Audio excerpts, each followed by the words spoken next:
Hello guys, welcome to my YouTube channel Nursing Education. Today we will discuss about epididymitis. So let's discuss about epididymitis. First of all, introduction of epididymitis. An infection of tissues or tubes that lead to the testicles is called epididymitis. It can be caused by spread of bacterial infection from the bladder or urethra tubes which carries urine. Testicles की tubes और tissue में infection को epididymitis कहते हैं।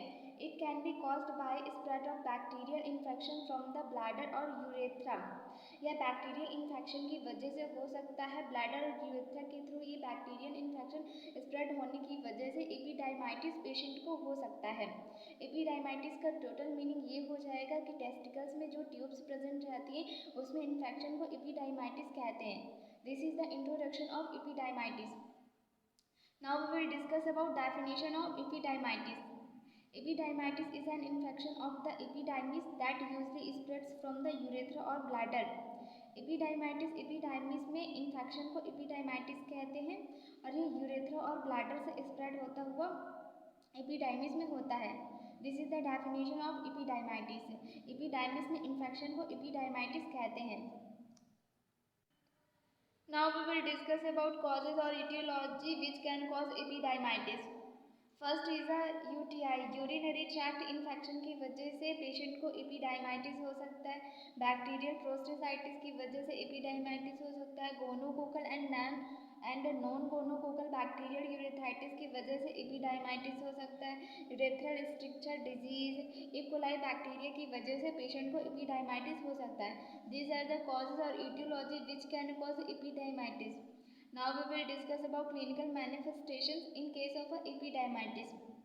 First is a scrotal pain and tenderness. Patient को scrotum में pain होगा and tenderness feel होगा। रेडनेस होगा पेशेंट को। Frequency, nausea, pyuria. पायूरिया का मीनिंग होता है प्रेजेंस ऑफ पस इन यूरिन। यूरिन में पस का प्रेजेंट होना पायूरिया कहलाता है। एडिमा देखने को मिलेगा पेशेंट में। डिसयूरिया। डिसयूरिया का मीनिंग होता है पेनफुल और डिफिकल्टी इन यूरिनेशन। फीवर होगा पेशेंट को। वॉमिटिंग होगा। Leukocytosis. Leukocytosis means increased blood cells. Blood cells increase हो जाएंगे। These are the clinical manifestation in case of epididymitis. Now we will discuss about diagnostic evaluation to diagnose epididymitis. First is a physical examination करेंगे patient का epididymitis को diagnose करने के लिए। Ultrasound करेंगे patient का। Urine culture and sensitivity test करेंगे epididymitis को डायग्नोस करने के लिए। These are the diagnostic evaluation to diagnose epididymitis. Now we will discuss about management to manage और treat epididymitis. First is a medical management. Antimicrobial therapy, ceftriaxone 250 mg IM with doxycycline 100 mg orally BD for 10 days। Patient को antimicrobial therapy provide करेंगे जिसमें ceftriaxone 250 mg का, उसके साथ 100 mg का doxycycline BD 10 days के लिए पेशेंट को प्रोवाइड करेंगे। Analgesics for pain relief. Patient को पेन से रिलीफ दिलाने के लिए एनाल्जेसिक्स प्रोवाइड करेंगे। Cold compressing to scrotum. This is the medical management to manage epididymitis. Now we will discuss about nursing management to manage epididymitis.